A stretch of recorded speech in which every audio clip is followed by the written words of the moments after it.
I can't for sure predict the future that says I don't die of pancreatic cancer the same way.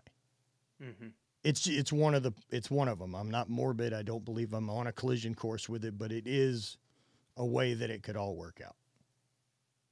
And if that's the chance, and like if that could be one of the options, man, like I got to make my time here worth that ending.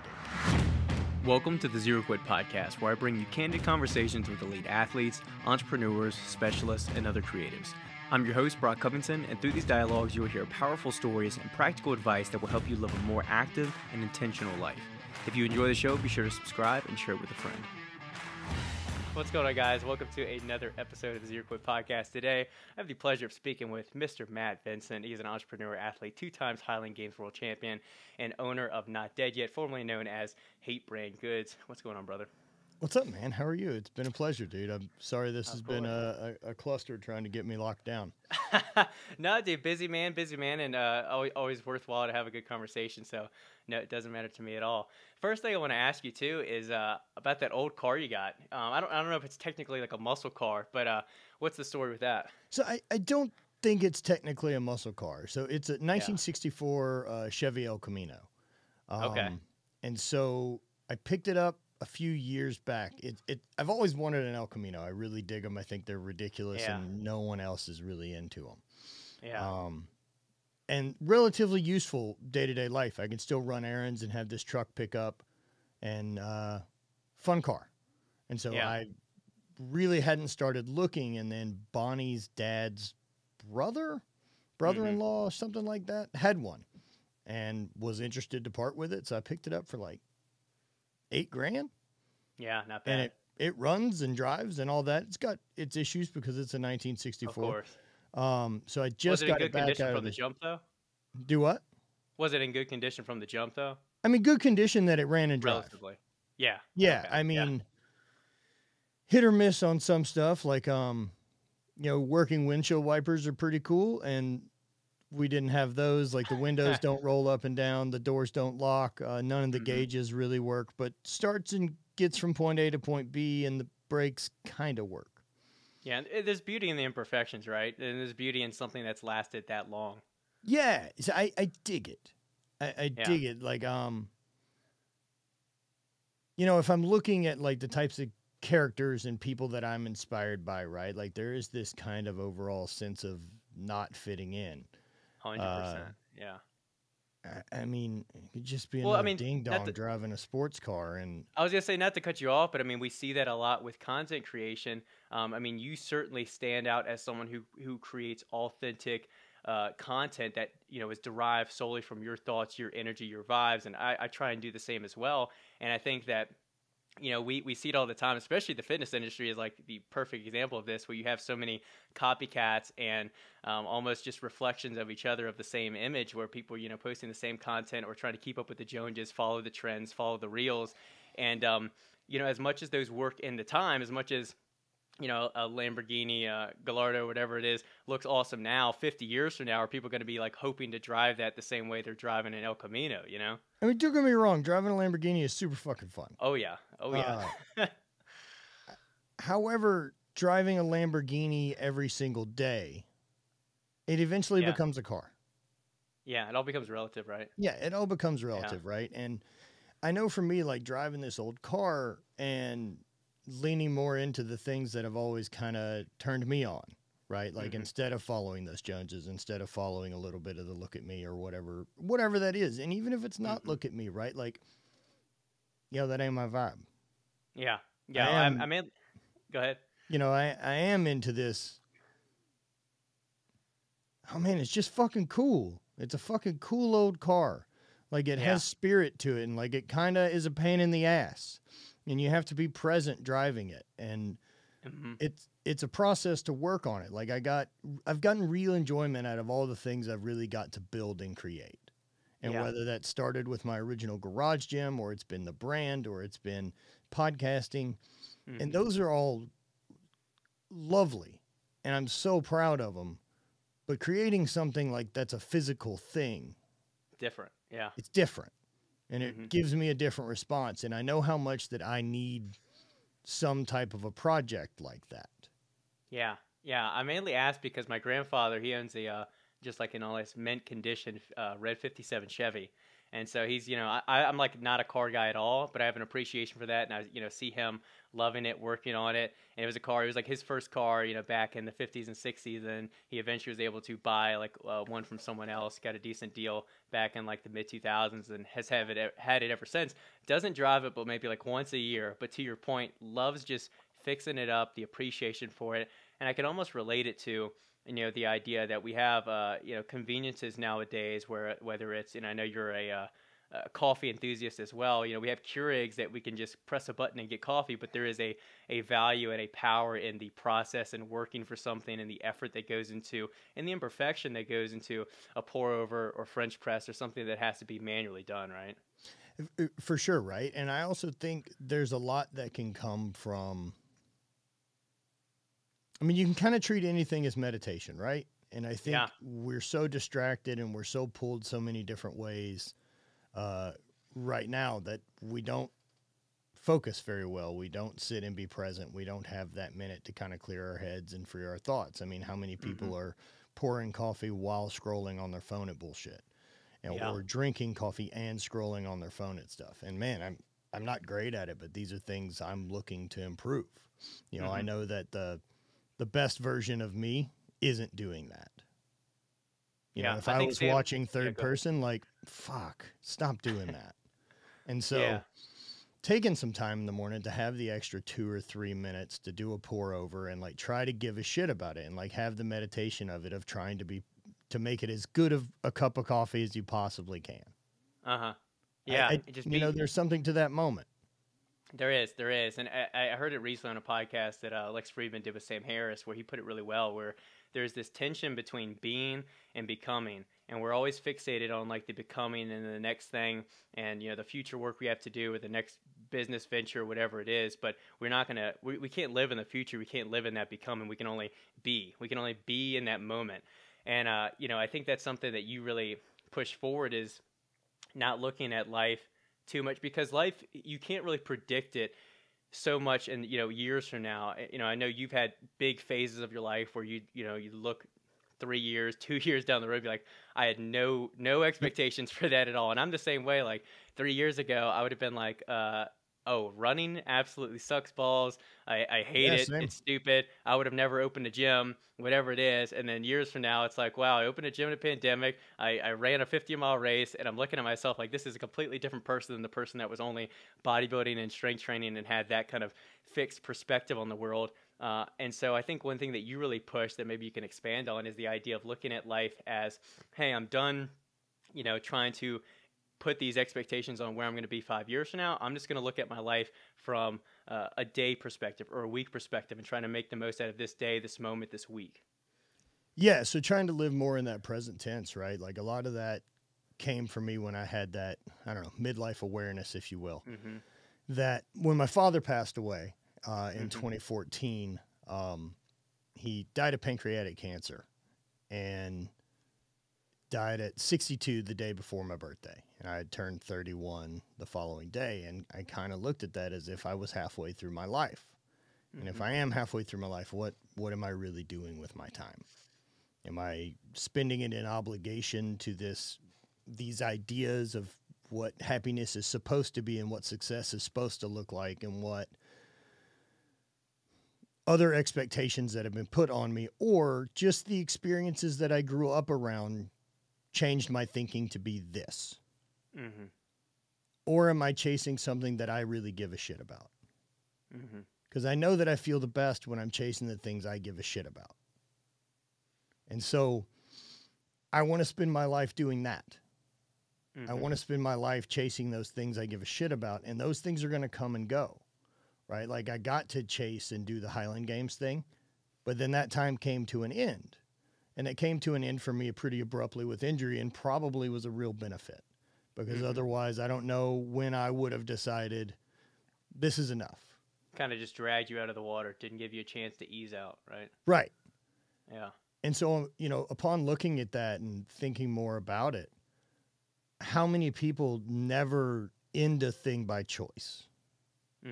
and they're just waiting for the time to end. I mean, most men end playing sports in high school or college, you know, at the best, and those still get ended by someone else saying your time here is up. And so then there becomes that, you know, identity, the shift.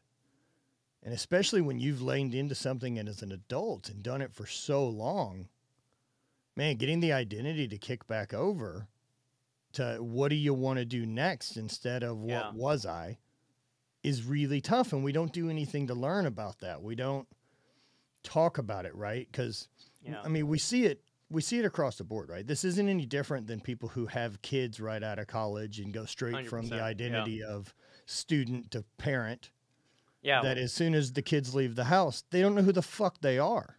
I was going to say, that's one thing I've talked about a couple of times on the podcast, and I've seen it more and more the older I've gotten and see different people in different walks of life is everyone faces an identity crisis at some point, whether it is, like you mentioned, you're fortunate enough to be a professional athlete or, you know, athlete of some caliber, preceding high school or college, but eventually, you know, you hit that realization where, you know, that road ends, or, you know, most people go through the experience, like you said, where, you know, their whole childhood decisions are mostly made for you. You know, your parents sign you up for sports, you follow the public school education system, you're going to the classes you're supposed to, you do everything you're supposed to, you go to prom, blah, blah, blah. You go to college because you feel like, oh, that's what I'm supposed to do. I don't want to be a loser. So you go to college, do whatever. Then you graduate. Almost entitled to go to college. Exactly. That you're supposed to go in and take this fucking debt.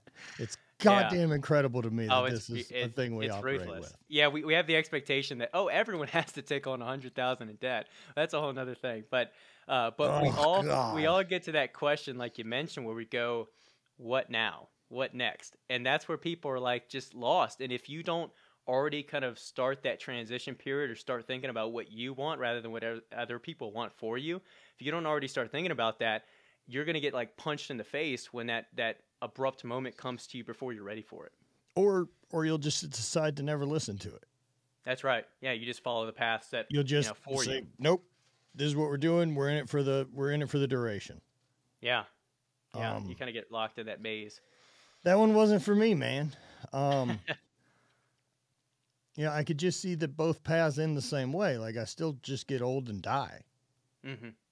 Like, that's how both paths go. And especially getting a chance to look back on my dad, right? Like, you know, from not being sick, right? Like, the day before that you find out that information. I mean, granted, you feel weird or whatever it is, but you get the point I'm trying to make.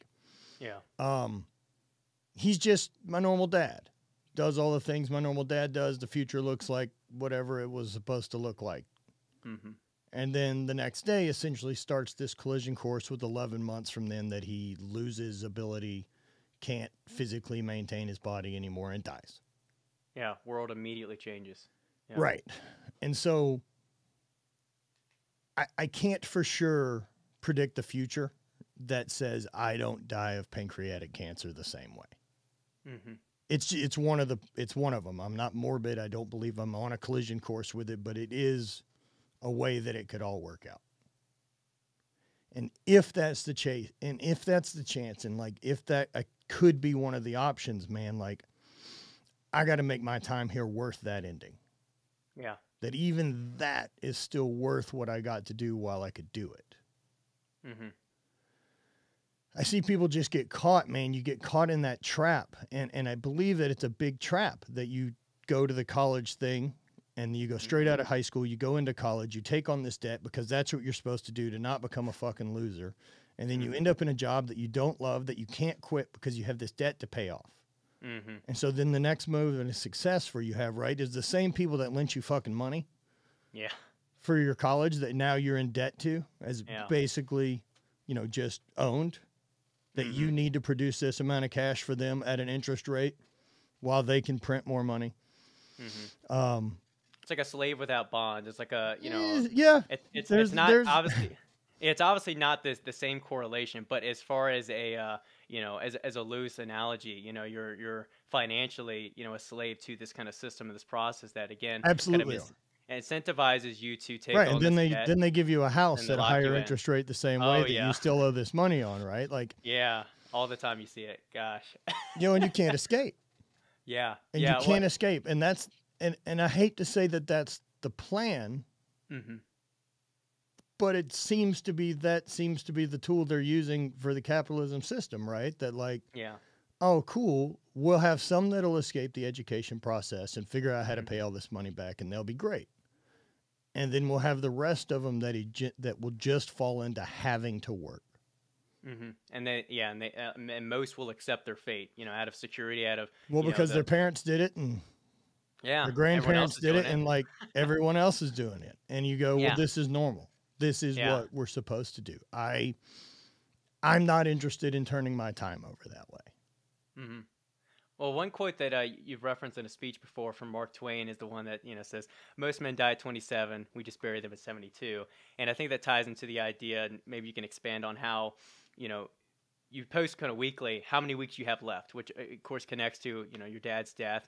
And you also represent it with marbles in a jar, which I think is a great, unique way of looking at it, and a very visual reminder. Yeah, a very visual reminder of like, oh, this thing's getting lower by the week, you know? For sure it is. For sure it is. You know, that Mark Twain quote is such a strong one. You know, that most men die at 25 or 27, and we don't bury them until they're 75. And that's when all the hope gets taken from people. That's when all that want and desire for their own life and passion, their own. I always say that childlike curiosity, you know, because when we're kids, we believe that, oh, we can do everything and we can do anything and we try everything. I, especially as a kid, I try to be a photographer, a rapper, a director. I try to do everything. And a lot of the video editing skills I learned from just doing stupid lightsaber stuff and keyframing and, you know, learning and so forth. But a lot of times, you know, that gets beaten out of us by high school and college. And we kind of, like we mentioned and elaborated plenty on, is fall into that trap. But we lose, like you mentioned, that childlike feeling of it. You know, we can do anything. For sure we do. We also lose the chase of growth. Yes. Yeah. You know, once we kind of, I think most people in their life, right, will just be, it's essentially like the last job most people get will be the one they're the most incompetent at. So you're promoted almost to your level of incompetency. Say you're a great salesman, but you're not a manager. So you end up taking on the sales management role. Boom. You're now fucking Michael Scott. Yeah. Right. Whereas that guy can stay in relationships and he's a killer. You know, find the things that you do well and figure out how to continue to get better at them. You know, take some awareness of the things that you suck at and decide you can change it. You don't have to be fucking great at them, but man, you can bump the weaknesses up a lot. And I think that pursuit is a really big key. You know, our Constitution, for whatever that's worth, there's some really brilliant parts to it. You know, the unalienable rights of life, liberty, and the pursuit of happiness. It's a pursuit. It's not guaranteed, right? It's the pursuit, man. It's the pursuit that matters. It's all in the chase. It's all in the learning. It's all in the trying new things and getting beaten and realizing that you learned a new thing. But a big chunk of that you have to start redefining what failure means, what success means, because if the standard definition of failure is something I screwed up on and then everyone judges me and now I'm a loser and no one loves me anymore. That's a really tough thing to overcome for people to want to try new things. Yeah.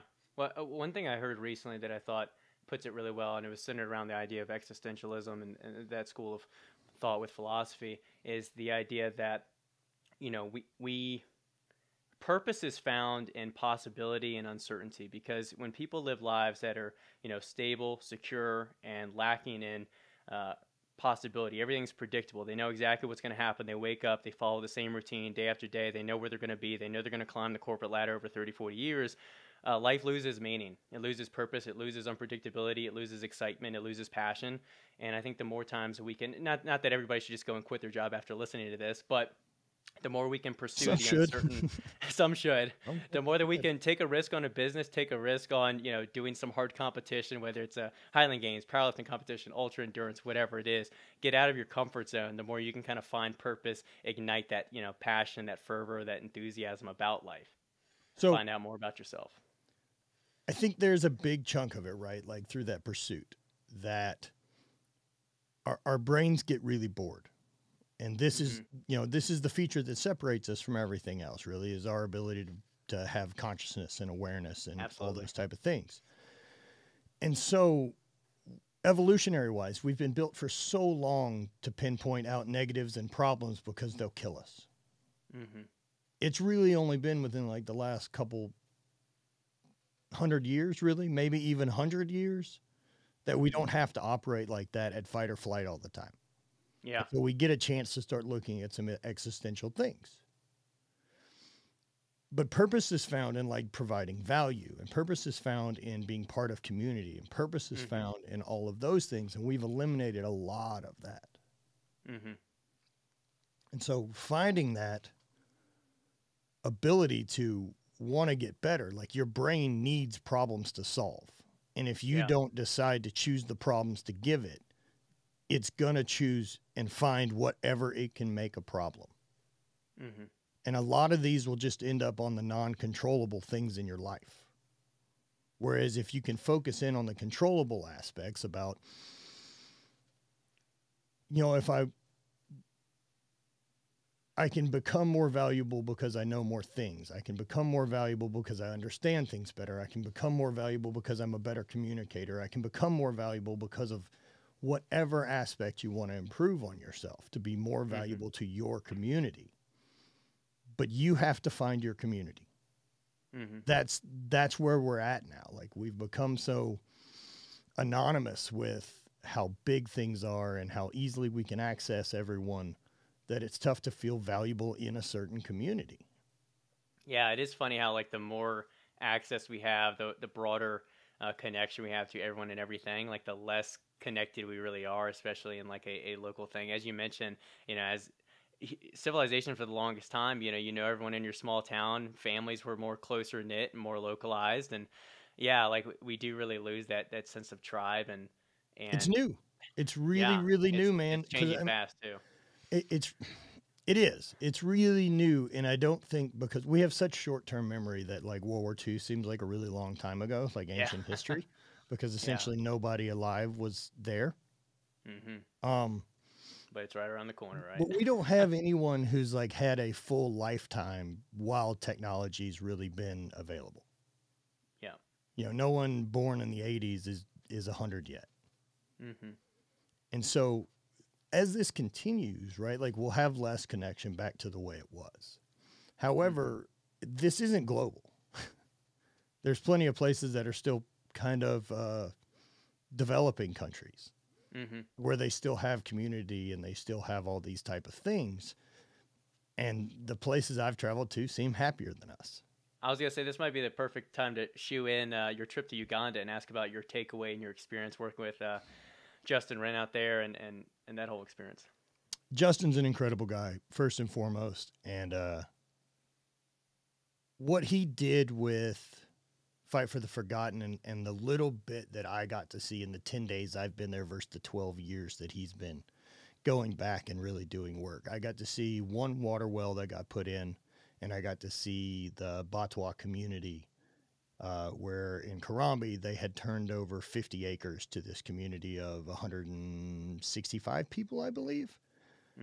30 houses, a water well, and a reservoir.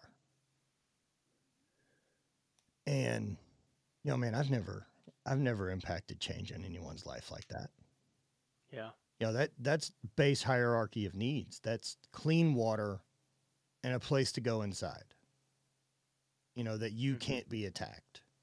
And these people, like up to 6 months ago, had been living in this area, Bundi Masori, living behind the slums.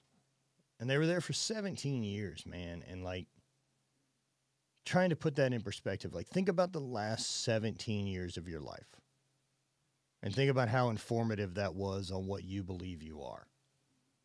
And they spent that, started with 300 people in their community on this half acre of land behind the slums in a town that I don't know where you would decipher and say like slums start.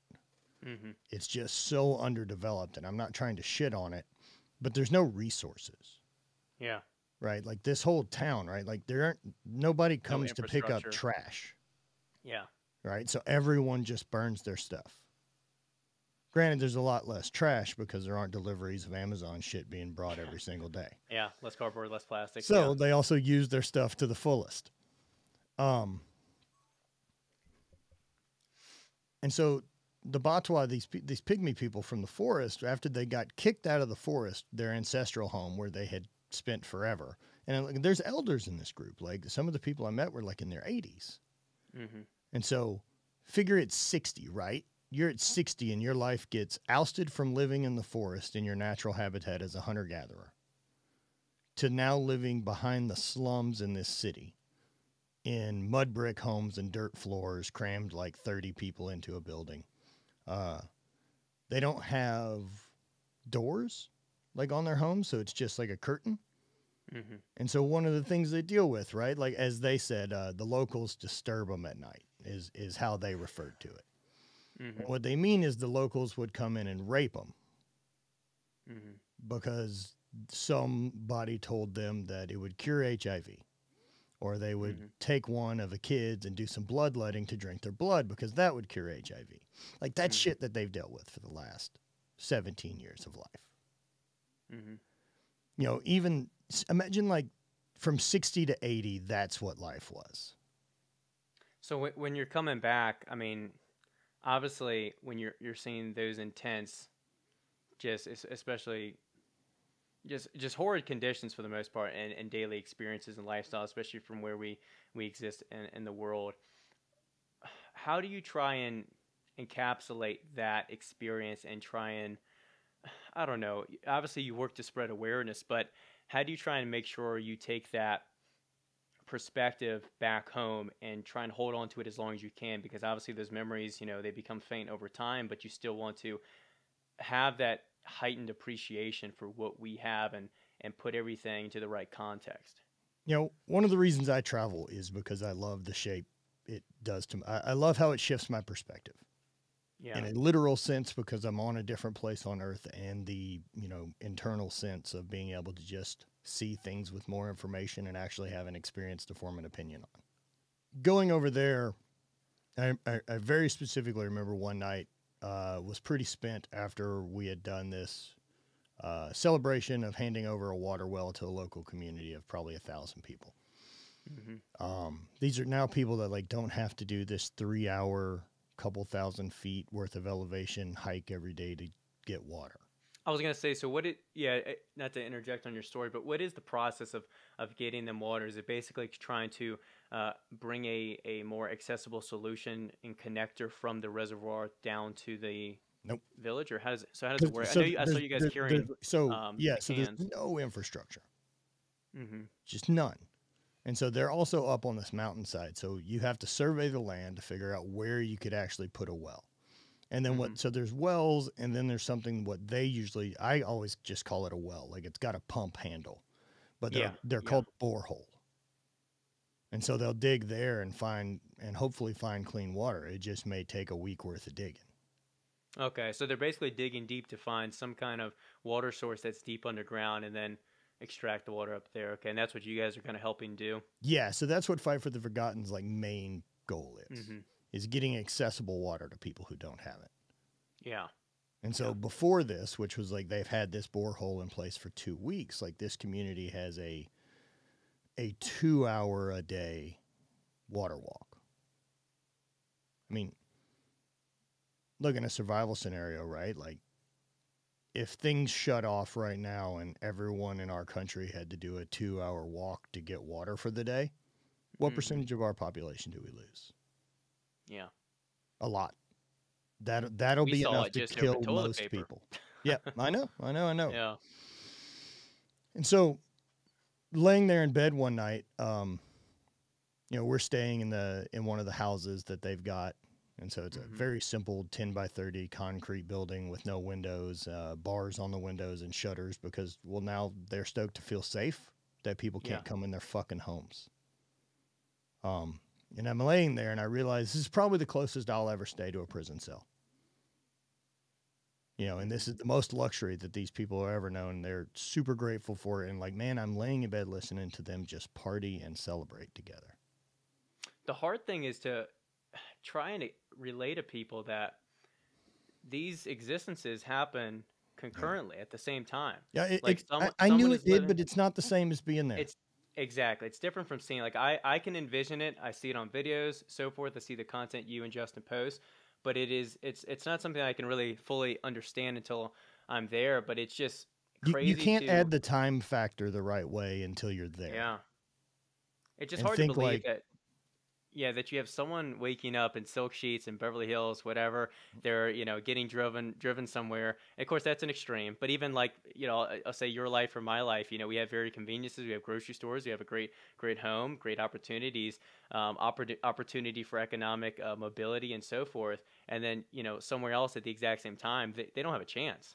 They're just focused on survival. All they have is their community. That whole thing, right? Like that whole thing where you just said like they don't have a chance. They want different things. That's right. Yeah. This isn't what they've been sold. They haven't been sold on the nonstop consumerism that the purchasing the next thing is going to be the answer to the question. So they don't have that part. And so while I've met tons of people and these aren't miserable fucking people. Exactly. Yeah, they're happy. They don't desire what we have. Yeah, they're genuinely happy, and have lots of love. We don't. There's something to be said always there. Better, right? Yeah. There's something to be said there, or at least fucking acknowledge that isn't going to be the answer, and start making some different moves. For me, right, like being in that scenario and really taking heavy notice of that night and burning that kind of sensation and understanding of it. Make sure that I'm chasing the things that excite me. Yeah. Not excite stuff that I hope other people see me do. Yeah. I think this might be a good chance to pivot towards, as you've had the brand, the HVIII Brand Goods, as well as pivoting it, as far as business, one thing that I've grown more and more aware of is that, there's always going to be more money to make. There's always going to be more likes you can have. There's always going to be more followers, and that everything, as we mentioned, with a car, with anything, becomes relative. So as soon as you get used to one house, well, you could always get the bigger house. Then you get used to that house. Then you could, have something else. Or it's called the hedonic treadmill. Exactly. And so you really have to go, wait a minute. If more isn't the solution, if luxuries aren't the solution, if materialism isn't the solution, what is it? And that's when you have to have that understanding. And I think that's a perfect case study of showing, these people live in very different conditions than us, yet they have a higher scale of happiness than we have here in the States. And so I think it comes down to, and as we can tie this in with the business, is doing things that you're passionate and actually add meaning to your life, spending more time doing meaningful things as much as you can each day, rather than doing things just to advance yourself in some kind of social hierarchy or financial hierarchy. Or I think being intentional with your time to do things that get you toward where you actually want to be. Yeah. That's what I'd look at, is like taking proactive choices. Who do I want to be, and what does that best self look like? And what skills does he have? How does he handle some problems? What does he do with his nutrition? All of the aspects. And trying to make daily decisions to move toward that. Whereas so often I feel like most of my day gets filled with decisions that are simply based on yesterday's decisions. And you can kind of end up in that situation where I know what I have to do tomorrow, and that's all I do tomorrow. There's some of that, but there also has to be something that you're chasing forward for growth. Like that part is really imperative for people. There has to find some type of value and purpose to what you're doing. And if that purpose is getting water every day, it's still purpose. We live in such luxury as some of the only people on earth and the only people in human history that get to choose what do we want to pursue. And everyone does okay until they're out of fucking school, because they've been pursuing things that have been laid in front of them as expectations from this and that. But as soon as it's like, so what do you want?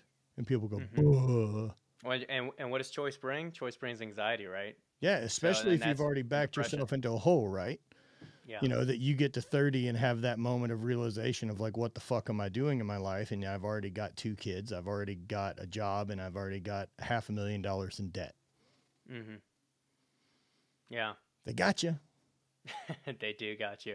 So before we get into Not Dead Yet and how you've kind of rebranded and so forth, explain what, and I'm pronouncing it right, it's HVIII Brand Goods, right? Yeah, that's what we originally were, yeah. Gotcha, gotcha. So explain, the process of building that. What was the reasoning behind it? What is hate mean? All of that, and then we can get into how why the pivot, why the change, and how difficult it's been to kind of, it's an ongoing process of rebranding. Mm-hmm. It's an ongoing process of rebranding. Of course. Yeah. So hate started in 2014. In 2011, I wrote my first book called Strength Lab. And it was, training for the Highland Games. There just really weren't any good programs on how to properly train for them. And since I had spent some time doing strongman and then collegiate throwing, I was able to really put together like what a full year of training should look like for this style of strength sport. Mm-hmm. And one of the things I talked in there was my own motivation, which was the hate. That's how I get shit done. It's that I just don't tolerate that acceptance of good enough. We got there. Mm-hmm. And so there's always an angle to figure out how I could have been better, how we could make improvements, and not tolerating that good enough sensation or that like I deserve the day off or any of that type of shit. That it's all on me. Yeah, I was gonna say one quote I like that you said, and I was looking back on your history and your videos, and in the video you were explaining a lot of the mindset behind it. Is one thing you said is being outworked is a choice. Being outworked, I really like that choice. Yeah. I can't choose a lot of my genetics, right? Like I'm going to compete against guys that are bigger than me, taller than me, have more free time, have more resources, any of these type of things. But being outworked is different. Like if I can go out and get beat, that's fine. That's an outcome of maybe I'm not that in control of based on whoever I'm competing against, right? But if I went out and I was able to perform at my best, and I did all the work and felt confidence in my performance, like, rad. Like, that's what I'm looking for, right? Like, I just don't want to tolerate giving myself an out. Yeah. Yeah. You could have done more. That's it. Right? And so that's what gets it done, man. Hate yourself enough to do the fucking work. Yeah, because regret is a lot worse than knowing that you got beat by just somebody who was better that time. Yeah, man, I just don't want to be that guy. Like, I always want to be moving forward. Progress is the focus. Like, I don't want to get comfortable and feel complete or that I'm supposed to be. Yeah. Like, always want to push it. Yeah. So guys like Jerry Rice, right? Like, that's who I remember thinking about the most, is this guy at the top of his game, as good as he's ever been, and he's still up at 4 a.m. going to run routes and get better. He hates himself more than you do, man. I mean, when he gets up in the mirror, there's a drive there that says, we're not done yet. Yeah, like done does not exist. It's a perpetual cyclical process of what can I improve? I'm always improving something, always trying to dial in better. You're either gaining ground or losing ground on your best self. And like the base self of you is like all those things that left alone to your own devices, you'll just do. Now, how much discipline you can put in to continually try to make progress and put as much distance between best self and base self, that's the choices you make every day. And like base self, he's got a lot of traits I'm not that fucking into. That's right. And so I got to keep him in sight and know what I'm running, like what I'm running toward and trying not to have in my life. Yeah. So that's the message. What's the brand? So obviously the shorts are a big kind of selling feature and flagship product. What is all encompassed under that brand and that has been, and then we can get to where it's headed in the future? Yeah. So Hate basically just started making apparel. So that was one of the things I wrote about in the book in 2011. And then by 2014, I guess I had done some YouTube videos and everything else by this point, and started getting asked to do shirts with Hate on it. And so we did. Then we took off with that, and that became my only job. Like 2017 was running the brand. And then as it's continued to be what it is, we're 9 years into it. And Not Dead Yet has been much more of a prevalent message in my mind, that I didn't know was coming with it. And, something bigger, right? From having a fucking word that people can't pronounce, and having it written dumb. The funny thing that I've experienced with businesses, and you're outlining it right here, is that sometimes, a unique name is cool, but if people can't pronounce it or they get confused, it's almost like a detractor in some way. Yeah, and despite my best efforts of that over 9 years, like we've done okay. Yeah. I've got to do this for a living, and there's nothing else I'd rather do. And so now kind of, you know, the podcast was the first thing that we rebranded over to Not Dead Yet, and the YouTube channel. And that's kind of the pursuit. Like, that's why I'm fucking doing what I want to do. That's why I want to see the most of what I can accomplish. That's why I want to challenge myself in every single way to get closer to that best self. You know, that guy who has the experiences of being around the world, the guy that is aware, the guy that knows how to hold space for friends and not need to tell his fucking story, the guy that has read all these books, the guy that has the information and perspectives. Like, that's the guy that I want to be. You know what I mean? Yeah. Well, I think it shows that you've evolved. It shows that the brand's evolved, and I think it's fitting for the brand to evolve along with you.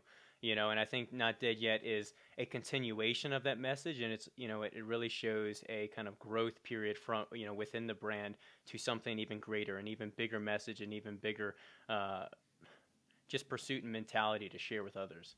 Thank you, because that's exactly how we feel about it. Yeah.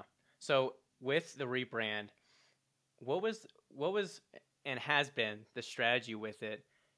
How are you approaching it? Because it is difficult when you've had this brand for 9 years. People, whether they pronounce it right or not, they have an understanding of what it is, what it looks like, who it is. And then they see, you know, logos change, websites change. The vision is still mostly there, but it's altered. How has that process been? What have been some of the hiccups with it, and how have you addressed those? I mean, there haven't been any surprises. I expected this to be hard. Yeah. You know, I expected this to be a thing that will either be what I continue forward with, or I no longer do apparel. This will be the catalyst of that. Yeah. As it would have gone that way anyway, man. Like, you know, there was a time before I was doing apparel. There'll be a time when I'm not doing apparel. When that happens, I don't fucking know. Till then, I'm going to give it my best and be as honest to doing what I believe in. And so, I mean, first things first, right? Like, we've got to redo the whole website and get rid of any of the small branding marks and do any of this type of stuff. Try to liquidate the best we can of old stuff. You know, and then that becomes a weird spot too, because you're selling a bunch of stuff cheap. And so what's the attraction to buy the new stuff at full price? Like, it just takes time. It's the new logo, duh, right? Yeah, I know. Yeah. But it takes time. I get it, you know, because the consumer, we've had such a really, really loyal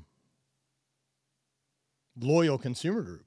Yeah. And they've been on board, and you know, and the trust is that they've believed in what we've stood so far. The messaging is any different. Now it's my job to make sure that people understand what Not Dead Yet means. Like, it's back to square one, that I'm on re-education phase. Like, and if I don't do that and I just expect people to get it, like, of course it fails. Yeah. I think that's really important with any brand, and especially with a rebrand, is, you know, explaining what the story is behind it. And because it's such a personal story, I think it's not necessarily easy for you, but it comes a little bit more naturally. And I think you've done a great job through, you know, not just your initial kind of video you put out, which was phenomenal, but just repeatedly, you know, just hammering it in people's head, what Not Yet did, what that is supposed to, what the emotions it's supposed to evoke within people, the mindset, the idea, the visions, the imagery. And like you said, that just comes with time, and it's a responsibility you've had to take on. Yeah, that's what comes with it, right? Because, I mean, no, that's my dream.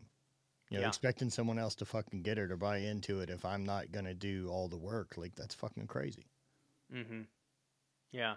Now, with the brand, it seems like there's a dichotomy within it, where there's the apparel brand, but it seems like you've started to kind of launch the life side of it, the coaching side. And I've seen you've done the retreats, but I guess what is all on that side of things? Is it retreats? Is it just content? Is it also actual, like, one-on-one coaching? What is it currently, and what is your long-term vision for that side of the brand? Yeah, Not Dead Yet Life is my mentorship coaching group. And so, like, we've got a big group, and that gives me time to, again, really address community. You know, start looking at some of these things that I noticed were popping up that I was able to address and shift in myself to get back on track to doing the things that I really want to do in my life, and not just following that set path. And it's really tough to get off that path when everyone around you makes you feel fucking crazy for wanting more or wanting different. And so being able to kind of share my experiences and what's got me through and what are the books and resources that I had access to, man, I got really lucky because I had this thing already that was exceptional with the Highland Games. Yeah. And that opened a lot of really great doors for me to build resources. And through that, I got to be around people that I guess I never expected to be around. And I got to be around people one-on-one that were doing big things and chasing dreams. And I got to see reality of it, not just the shiny part on Instagram. Mm-hmm. And I know what that changed in me. Because all of a sudden they were regular people. And I was like, oh, fuck, this is doable. Like, it's all doable. Yeah. Like, you can fucking just do what you want to for a living. Becomes humanized, yeah. Yeah, you may not be able to get rich. Like, make sure that you put your value on the thing that you want. If it's get rich, follow that. That one's not it for me. You know, I want life experience. I want freedom. I want to be able to spend as many days doing the things that I love to do than having to do a bunch of shit that I have to do. The funny thing is, people, you know, they think that money is that long-term goal. Money's going to afford them freedom, but a lot of times they can already enact more freedom in their life without a certain dollar sign that they're envisioning as, oh, once I get that, that's when I'll have freedom. But like you mentioned, you should just be chasing more freedom, more opportunity, more time to do the things that you love. That, to me, is what success and happiness looks like. It's not reaching a certain dollar amount where then I can start living my life. Well, but we've convinced people that the dollar thing is such the important God to chase. Mm-hmm. And that'll answer their questions. It'll answer all those feelings. But, I mean, there's too many examples that I've seen personally as well that ain't it. Yeah. Man, that ain't the fucking way. Because what I end up doing when I chase that path, right, is I just reward more good with more work. Exactly. Yeah. And I love what I do. But again, if I'm not doing the other part of it that actually keeps me inspired and keeps me fulfilled and keeps new information coming into me and me working on me, I run out of shit to talk about, man. And like, I want to have new discussions. I want to have new eye-opening things. I want to have more moments that I go, fuck, I was really wrong on that. Less the same, less mundane, more variety, more, exposure to different ideas, different concepts, different ways of life. And again, I think it just enables more development and personal growth. That's what I want, right? I believe awareness is one of is the biggest factor. You know, and so Not Dead Yet Life, I work with people on that. You know, if you're looking to be an entrepreneur, I can help you with some perspective shifts and give you some ideas and some resources. You know, I can share the books and everything else that helped me. I can share my experiences of what it was. I'm here to answer questions. I'm here to be of service. I want to help in any way I can, from not just... I really don't care what shape you're in, right? I do, however, believe my health, whether that's mental or physical, because they're all the same thing, is that if I'm not taking care of one, the other's going to struggle. And so I have to take proactive stances in that if I have the awareness to know that if I don't, I'll get shittier. And so getting people to switch on to those awarenesses and let go of the feelings is another part. You know, being able to control the aspects of your life that you're actually in control of and really let go of the shit that is not under your ability to maintain frees up a lot of attention that you can put on the things that you want to do.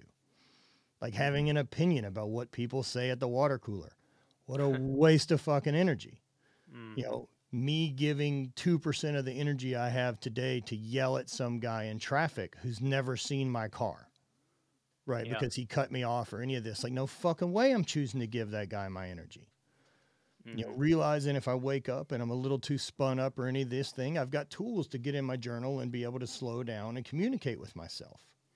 I have tools to be able to kick myself back into being present and be down-regulated so that I can sleep better. You know, I can take some awareness of what tools help me do those things and which ones don't. You know, do I have to continue to drink? Is that part of the thing that makes me feel normal and fit in with everyone? What happens if I don't? Because I really don't like feeling shitty the next day. So why would I continue to choose that? You know, just having some awareness and letting go whatever attachment there was to the thing as if some identity, right? Like, man, long time as a big dude and a thrower and as a strength athlete and all that, don't think that I don't fucking own the fact that I can out drink and out eat most people. Of course I do. But at what expense, right? Like, what for? What for? Like, is that the identity you're going to be? You're the guy that now has to fucking out drink and out eat everyone forever? You're a fucking puppet then. Then you just got owned by that thing again. Yeah. It's now having to predict who you are and what decisions you make and what you find cool because you said you did years ago. You know, be wrong. The ego's tricky. Self-responsibility and self-control, I think, along with that awareness, all kind of circulates together.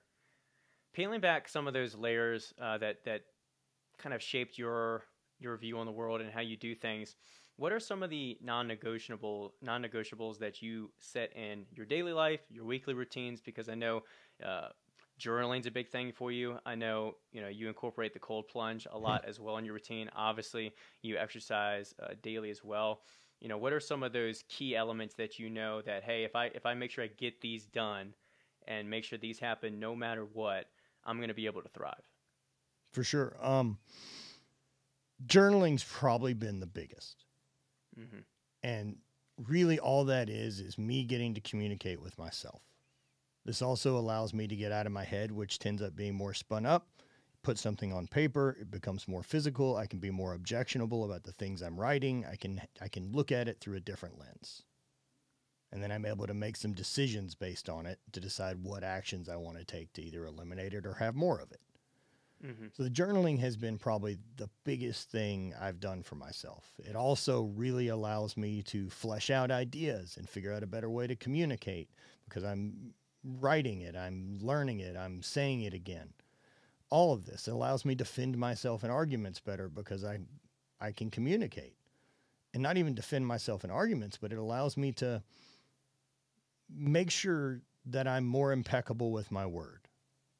Yeah. Right. That I can make sure that you hear what my intention is behind what I'm trying to say instead of someone getting caught up in some misunderstanding of vocabulary. Mm-hmm. So the journaling's been huge on that. The hot and cold, I really like. I've used for a long time. Cold has been part of my practice since like 2015. Mm-hmm. Aside from all the scientific benefits, I think we've heard enough of that. Huberman has covered it indefinitely. And yeah, for sure. So all that, let him say it because he's fucking way smarter than I am. Way better with it. Yeah. Yeah. But for me, why I love it, other than I get some pain reduction, it will completely bring me back to being present. Yeah. I'm back in my breath. I'm back in my physical body. I'm connected. And I can slow down and be able to control how well or control what my reaction to this discomfort is. I think it's one of those moments where it makes you, because of the extremeness of it, it does, it brings you into this kind of heightened present state where all you can focus on is the breath. All you can focus on is that experience. And we don't have much of that. That's, I think, what draws me to running a lot is because I can't pull out my phone, besides the occasional throw up a story or whatever. But for the most part, for the 3 hours I'm running, for the ultra race, for even just the casual run, I'm not on my phone. I don't have technology around there. All I can focus on is one step after the other, and it kind of isolates and narrows my mind because I'm a bit of a scatterbrain too and can think of all these things and what's next and what I got to do when I get home and after this workout, and it's too much. And so the more I think times we can, center our being and our mindset, it kind of is like that sensory deprivation tank, right? We can just slow down, Dude, I noticed it, and it's really valuable for me. I'm as scatterbrained and ADHD and lunatic as fucking people get. Yeah. And I guess still being able to accomplish things. I realize there must be people who are worse than me who really can't manage. But there's tools, man. There's tools to make improvements to it. And the cold's been one of them. And the other side of that for me, right, is I want to create an adaptation in myself. And one of the adaptations I want, other than being strong, other than being fit, having more cardio, right? Like those are the adaptations I'm trying to create from lifting and training. Mm-hmm. One of the adaptations I want to create is being more resilient and also being able to manage stress better. Mm-hmm. And so the cold every day gives me a practice of doing both those things. Yeah. It always sucks. Always. There's always some red flag, an alarm that goes off in my head and says, let's not do this. Mm-hmm. You don't have to do this. Just get out. No one cares, man. No one's going to know. Right. There's tons of that. Yeah.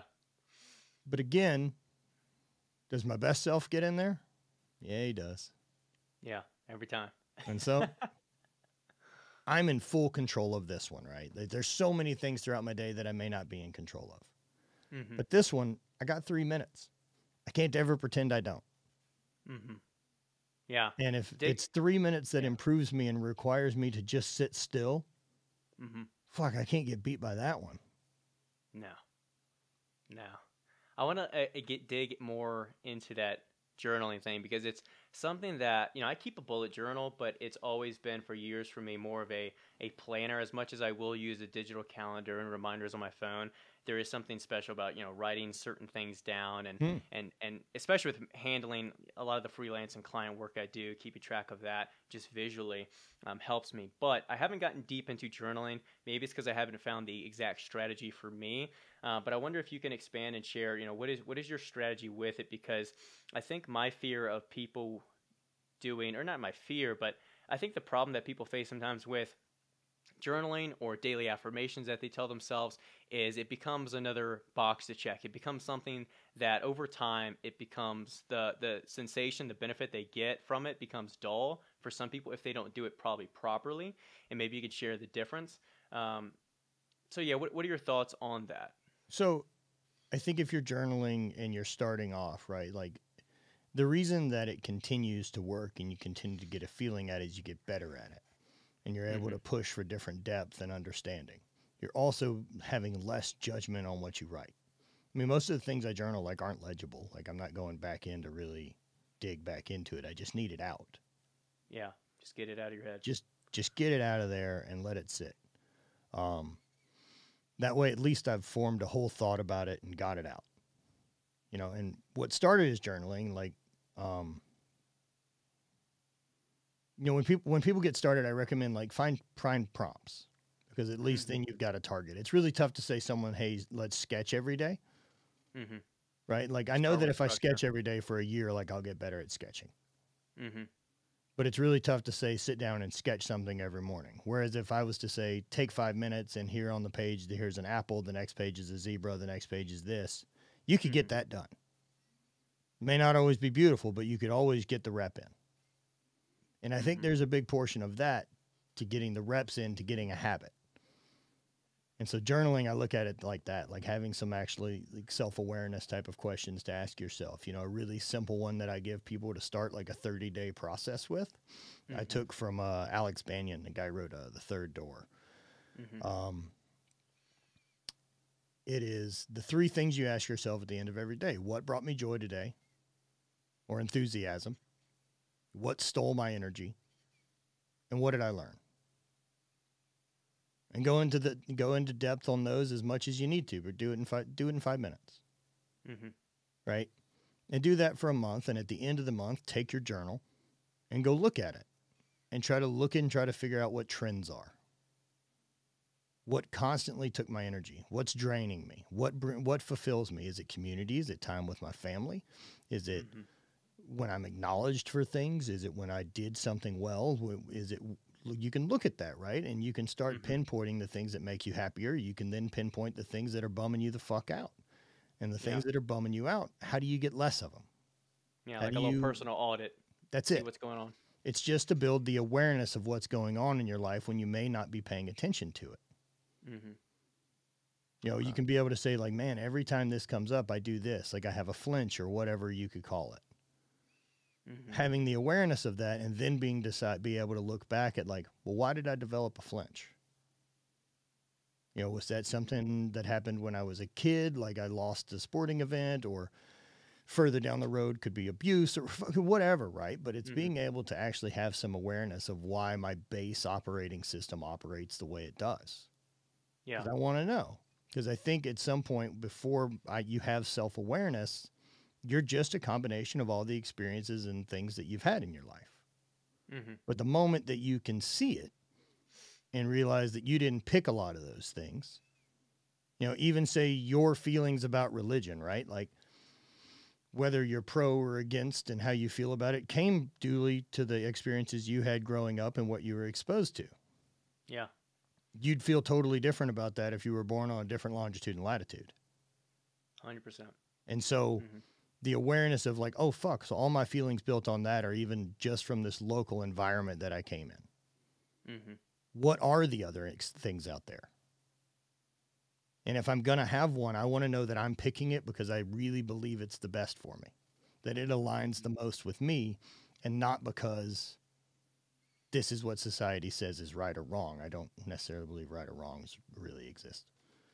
Yeah, that's definitely something I've come to agree with. I feel like the past year of my life, more so, that I've dug deeper into Western philosophy, is understanding simple things like right or wrong are very much subjective, and then it really teaches you that we, as much as we assert something with absolutism, or we think we know something, we don't really know anything.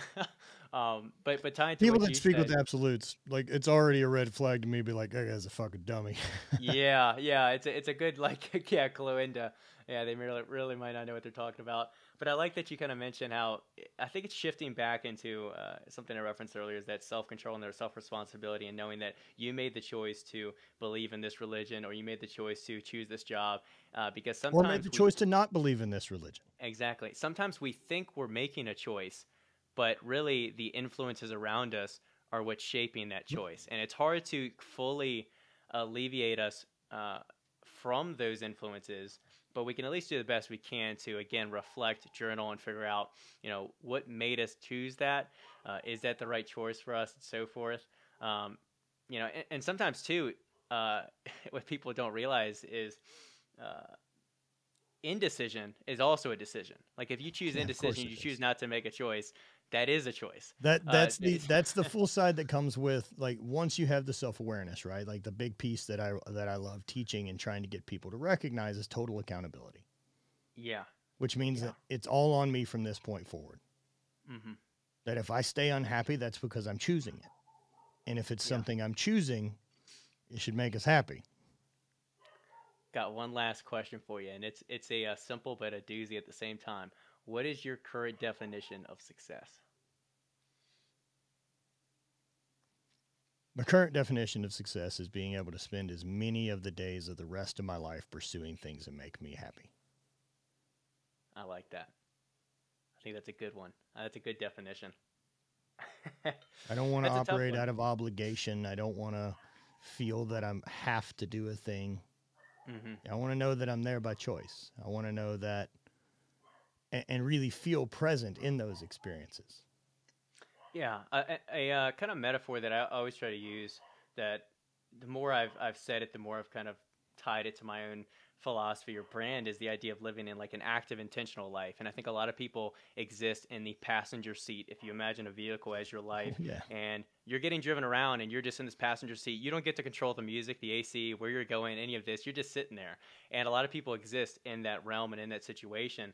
And I think the more that we can be active in our lives and more intentional and purposeful with what we do and the choices we make, and the mindset we have and the feelings we can evoke and how we interact with people, the more we can be a driver instead of a passenger. I think the more we'll find meaning and success in life. That's a big chunk of it, man. Like, because I think we're all born passengers to some extent. Of course, yeah. Right? But there becomes a point where you realize you don't have to be a passenger anymore. And it's always interesting to see the choice people make after that. I got the perfect quote because you led me into it. There's one I made a post about recently by existentialist, but he didn't like that term. It's more absurdism. But Albert Camus in The Myth of Sisyphus, he said there's always comes a time where one must choose between contemplation and action, and that's called becoming a man. And obviously man, woman, whatever it is. But to me, that just symbolizes growth, right? Going from, being passive or being indecisive, and then there's the way that we try to live our lives and the way we try to express and invoke in others is making the choice, being active, taking the action, right? That's it. Like, so if I'm looking at kind of that moment of self-awareness, right, and I can look back at my own history and realize that I am some combination of all of the experiences, the community I was in, the environment I was born in, the time I was born, all of that has built me into what I am. The moment I realized that those are the things that built me, like, what I can learn from that is going forward to be whoever I want to be. whoever that I would want to be the most. I just now have to have the experiences and take the actions for that to be the biggest influence on me going forward. Mm-hmm. It's of no obligation to find me. The universe doesn't give a fuck. Yeah. It doesn't care that we're here. The waiting, only fucking thing to do, man, is push yourself and see what is possible while you've got time. I was going to say, waiting's another rabbit hole we would probably just, exhaust ourselves on, is that, that idea that people think, and some of it's tied to religion, but even people that are, either agnostic or secular fall into that idea that, things are just going to happen for them. Eventually they'll leave that job. Eventually they'll move out of their hometown. Eventually something will just happen and they'll be forced to, change the life that they're in. But it all comes down to, sometimes, like we mentioned, things will slap you in the face, but you still have to make that decision and react. But instead of trying to react to things, it'd be better just to act, right? People go do things and have a moment and get a little bit of a shift and then return back to their normal bullshit, and the normal bullshit will always win. Oh yeah. Like that's part of like that trip to Uganda, right? Like going before I went, I knew I had excitement around it. And not just because I'm getting to go on this trip, but like I know this trip's going to shift me and my perspective as much as anything I've ever done. Mm-hmm. And being open to whatever comes from it. And then when I come back, right, like the worst part about a trip like that, or ayahuasca, or anything that's major shift in life, or mushrooms or psychedelics, or big travel or anything, is people around you don't understand. It doesn't translate. Mm-hmm. There's a ton of shit that just doesn't translate third person. Yeah, you got to be okay being misunderstood in a way, right? Quit trying to explain. Yeah. Right? Just embody the thing that changed in you. And for me, that one's shifting a lot back to gratitude. Kind of understanding really in the fullest acceptance of, with my existence, like the fact that I have the luxury of pursuing things I'm interested in instead of having to stay alive. Mm-hmm. That's the greatest luxury that I could have ever been given. Mm-hmm. Especially if I go back to all the Homo sapiens that have ever existed. None of us have got to do that. We're at such a small 0.0000 point whatever percent. And I'm not going to fuck that up thinking that I need to fill someone else's cup, that I have some other expectation of what that's supposed to look like. Mm-hmm. I'm just chasing mine. But I damn sure want to know what all of mine is. Mm-hmm. So the awareness is one part being, holy shit, I didn't pick any of the things I'm doing. And then the other part is saying, but that's where I want to fucking go. Yeah. And then that's you can fill out the actions in between. That's a powerful way to end it. Where can people find you, man? Notdeadyet.com, right? Yeah, notdeadyet.com. Mentorship group, all that. Like that is a weekly call with me on a different topic that we put together, and then we have kind of an open conversation, right, to actually communicate and be able to help each other. I have a private Discord server there, and then I host a few retreats throughout the year, like this hard reset that we've recently done, and we've got other meetups here in St. Louis. I just want that community of people that are interested in free thinking. Some that want to get better. Some interest in half monk, half motherfucker. Yeah, I like I'm that. not fully passive, right? But I'm That's not a shirt right there. Yeah, or a hat. Right, and so kind of leaning more toward that and making sure that the years in front of me are the ones that I'm paying attention to, and not continually being led by what was. Yeah. So helping people transition to that next thing with the right perspective has been a lot of fun. And realizing that they can do it. It's just going to be a path. I feel like I need that on a mug. If you do, send it my way. Half monk, half motherfucker. I'll read that while I'm sipping my morning coffee and reading some bullshit. Also, Instagram, where people find you? It's Matthew P. Vincent. Okay. And then I've got Not Dead Yet _brand, Not Dead Yet _podcast, Not Dead Yet _life. There you go. It's so much easier than what it was. Saying it is easy. 9 different things that are spelled bad. Yeah. Fuck. I've always been so grateful that, you basically have this too with your personal Instagram, but that mine is just Brock Covington. It's no God confusion, damn it, dude. Matt no Vincent's a common underscores. name. I know it is. Boring ass name. I have to throw my middle initial into it. I still Well, hate it. is the I was gonna say you got a double first name. Is the middle name also a first name, or is it a little Peyton. more? Yeah. Okay, yeah. Damn, 3 for you 3. got I got a the fucking trifecta. hat trick of first names I'm running around with. Well, it gave you the chance to kind of tell people whatever name you prefer, I guess, right? Yeah. You just choose. Awesome. Well, I appreciate the time, man. I'm glad we got to connect. This was definitely like a really introspective conversation to have, and I love having these conversations where we can talk more than just, that's what I want this podcast to be, is more than just, another guy talking about how to train or how to lift or, macro dieting or whatever. I really want to talk about, life, about experiences, about different ways of looking at things and awareness. And I think, you were the perfect guy to expand and have this little adventure of a talk with. So I appreciate you taking the time, and yeah. Yeah, man, look, when we both already understand the benefits of the lifting thing, we don't have to talk about it. That's right. We can just dive into the other parts that are really fun. Yeah. Dude, I really appreciate it. Thank you for your time. Yeah. It really means a lot. Thank you for continuing to want to have me on, despite my schedule.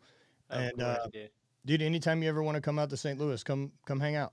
I definitely, I'd be down for that. We drove through it when we were driving from Virginia all the way to Colorado, and that was one of the spots we stopped at, under the arch and so forth. And so pass through, but not enough time, obviously, to enjoy the city.